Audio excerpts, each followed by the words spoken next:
Bukan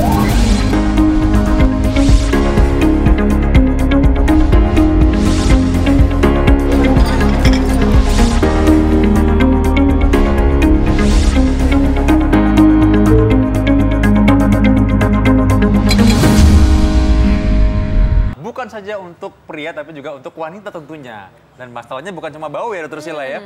Biasanya tuh jadi kurang percaya diri, apalagi kalau misalnya ini lagi di studio dingin gitu, terus tiba-tiba basah semua, badannya kan lucu ya, Dokter Vito. Aneh juga, dan itu harus diketahui dulu. Siapa tahu ada penyakit lain yang kita harus segera diagnosis sebelumnya. Karena itu udah ada bersama kita Dr. Edwin Jim, seorang dokter spesialis penyakit dalam, konsultan penyakit tropik dan infeksi. Halo Dok, selamat siang. Selamat siang. Kita membahas tadi mengenai keringat berlebih nih. Keringat berlebih kan orang kira paling cuma kenapa sih keringetan aneh nih gitu ya. Tapi sebenarnya mungkin ada penyakit lain yang kita mesti bahas juga ya. Salah satunya tadi mungkin ada orang nih kalau dia lagi serangan jantung, sakit dada, keringat dingin juga salah satu tanda juga sebenarnya. Dan ada penyakit metabolisme juga ya dokter ya. Betul. Jadi proses berkeringat adalah proses yang normal sebenarnya, di mana kita kalau olahraga pasti keringat, atau lagi keadaan stres pasti keringat.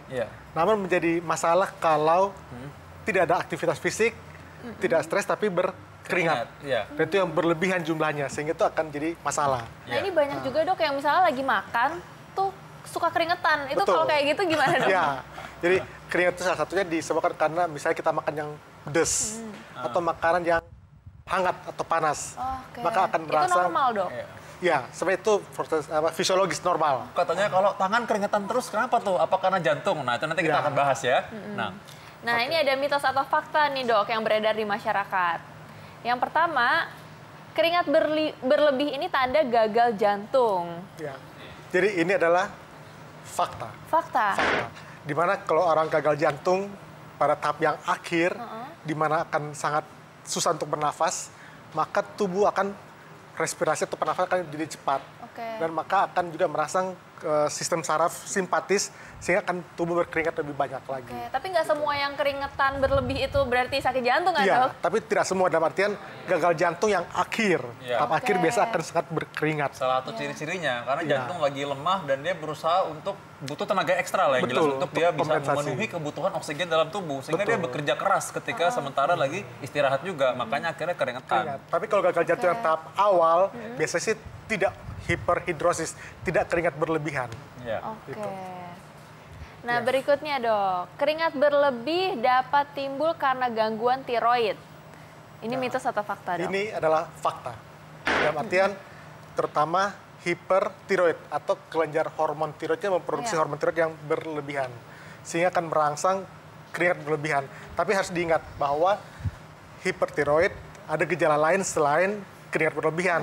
Jadi biasa akan jantung berdebar, kemudian akan sering susah untuk tidur ya, bisa untuk diare, bisa juga suhu badannya agak demam gitu ya.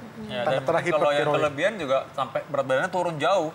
Hipertiroid. Jadi dia selain keringat dingin tadi ya, orang jadi kurus, mungkin matanya lama-lama belalak. Matanya akan lebih menonjol gitu ya. Lebih menonjol jadinya ya. Betul.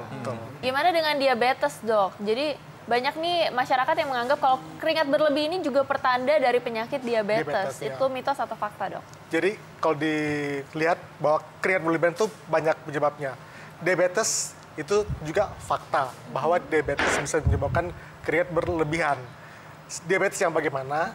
Pertama yang paling sering itu kalau diabetes tapi hipoglikemi atau gula darahnya rendah sekali, maka akan sangat berkeringat. Namun selain itu bisa juga karena diabetes lama terjadi gangguan saraf atau disebut neuropati. Jika neuropati, maka sistem saraf otonom itu akan terganggu, sehingga bisa menyebabkan keringat yang berlebihan. Tapi catatan harus diingat bahwa harus dipastikan gula darahnya tinggi atau tidak. Karena kalau diabetes pasti gulanya harus tinggi. Kalau hanya keringat dan gulanya normal, berarti bukan karena diabetes. Nah selanjutnya nih dok, keringat berlebih dapat timbul akibat kecanduan dari minuman keras. Mitos atau fakta dok? Fakta jika orang yang kecanduan dan dia kayak istilah sakau gitu ya. Jadi kecanduan dan tidak bisa mendapatkan minuman keras, dia akan akan berkeringat banyak. Itu betul. Tapi kalau dalam keadaan yang tidak sakau biasanya tidak berkeringat. Berarti ini untuk peminum yang sudah berat banget ya dok ya? Iya. Atau ini bagian dari proses dia ketika dia nggak dapat minuman itu ya dia gelisah gitu kan. Akan gelisah. Bagian dari proses Iya. kegelisahan dia itu. Jadi respon tubuhnya gitu Iya. loh yang begitu ya. Berikutnya nih, bahwa keringat ini dapat dipicu karena kehamilan. Jadi keringat berlebih ini dipicu karena kehamilan. Mitos atau fakta? Betul. Ini ada mitos, ada faktanya. Dalam artian pada kehamilan yang normal, biasanya sih tidak akan berkeringat berlebihan. Kalau misalnya udah besar tuh dok kandungannya, biasa tuh ibu-ibu yang kandungannya besar tuh kayak padahal ruangannya dingin tapi kepanasan terus bahkan dan banyak banget nih dok sampai potong rambut itu. Iya. Jadi Gimana tuh dok? biasanya orang kalau hamil, terutama kalau yang sudah 9 bulan atau 8 bulan menjelang kelahiran, udah sangat besar. Iya. Sehingga dia akan sangat, aktivitas fisiknya meningkat. Dalam artian dia jalan ada beban ya, otomatis akan seperti olahraga, akan berkeringat. Dari posisi tidur mau duduk aja setengah mati. Karena berat aktivitasnya jadi kayak berlebihan, olahraga gitu seperti ya dok? olahraga, betul. Oke. Tapi pada orang tertentu bisa juga jadi fakta dalam artian karena hamil gangguan hormonal. Gangguan hormonal itu akan salah satu yang bisa menyebabkan keringat berlebihan. Berikutnya. Fakta atau mitos, katanya stroke dapat memicu keringat berlebihan. Jadi adalah fakta, tapi tidak pada semua kasus. Jadi ada sebagian kecil kasus di mana gangguan dari sarafnya itu akibat stroke, maka menyebabkan gangguan saraf otonomnya, sehingga akan berlebihan keringatnya. Namun pada sebagian besar kasus tidak masalah, orang stroke tidak menyebabkan keringat berlebihan. Namun pada keadaan tertentu bisa keringat berlebihan. Oke. Tuh. Masih menarik nih. Bagaimana tips bagi orang yang mungkin punya keringat berlebihan nih? Contoh mungkin ini ya. Iya. Ini jadi ada orang mungkin untuk sapu tangan nggak cukup. Jadi harus begini ya, kayak handuk kecil gitu. Iya. Bisa diperut nanti keluar gitu banyak nanti isinya ya. Ya. Jadi ini kadang orang mesti siap begini. Nah, gimana nih tipsnya untuk orang yang keringat berlebihan gitu, Dok? Jadi kalau orang keringat berlebihan, pertama jangan pakai baju yang terlalu ketat. Karena Iya. kalau terlalu ketat, otomatis sirkulasi ventilasi udaranya akan kurang. Sehingga panasnya akan susah untuk keluar ya. Iya. Kemudian ya jangan sampai di suhu udara yang terlalu panas. Kan itu kan memicu. Ya. Kalian bisa pakai antiperspiran. Ya banyak dijual di toko-toko ya. Misalnya kayak begini. Kita bisa gunakan ini ya, antiperspiran supaya mengurangi produksi dari kelenjar keringat. Oke. Nah, Bisa juga misalnya pakai bedak ya. Oh iya. itu iya. Ya. berarti ini masyarakat perlu tahu ini bukan cuma sekedar wangi-wangian tapi bisa Bukan. mengurangi produksi keringat juga ya dok ya? Betul. Ini sebenarnya awalnya ini deodoran tapi sekarang sudah ditambah dengan antiperspirannya ya. Iya. Jadi ada wanginya tapi juga mengurangi produksi kelenjar keringat. Oke. Ya, itu sebenarnya antiperspiran itu masyarakat mungkin sebagian masih belum terlalu mengerti. Sebenarnya bedanya apa sama deodoran? Oke. Jadi kalau antiperspiran itu terutama untuk mengurangi produksi keringat dari kelenjar keringat. Kalau deodoran lebih berfungsi untuk pewangi, memberi harum gitu ya. Pewangi.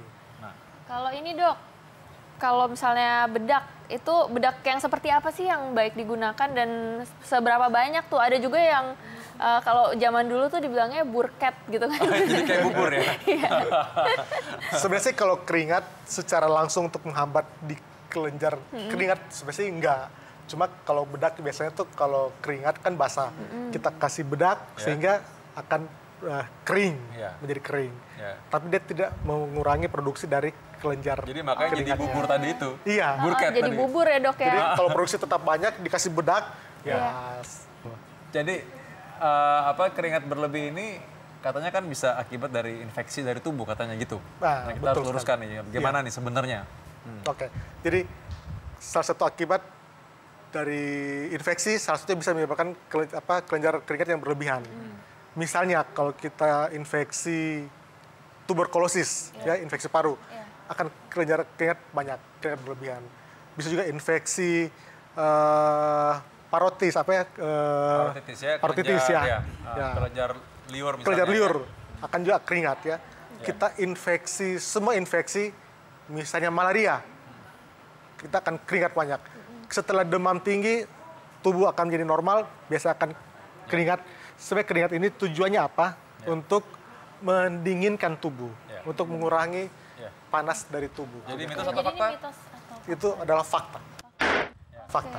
Jadi pertama, jika kita keringat berlebihan, kita harus pastikan ini normal atau tidak normal. Jika keadaan istirahat pun kita keringat berlebihan, maka kita perlu memeriksakan diri ke dokter. Memastikan apakah ada kelainan yang lain atau hanya kelenjar yang produksinya berlebihan. Kelenjar keringat yang produksinya berlebihan. Jadi harus kita pastikan periksa ke dokter untuk lihat ada penyakit yang lain atau tidak. Dan untuk yang misalnya masih nih berkeringat banyak dan ternyata memang tidak ada penyakit ya, ini bisa ada solusinya seperti antiperspiran tadi, dan itu bisa mengurangi dari keringat yang berlebihan. Jadi nggak cuma untuk memberikan efek wangi saja. Terima kasih banyak dokter terima untuk kasih. penjelasannya. Terima kasih, Dok.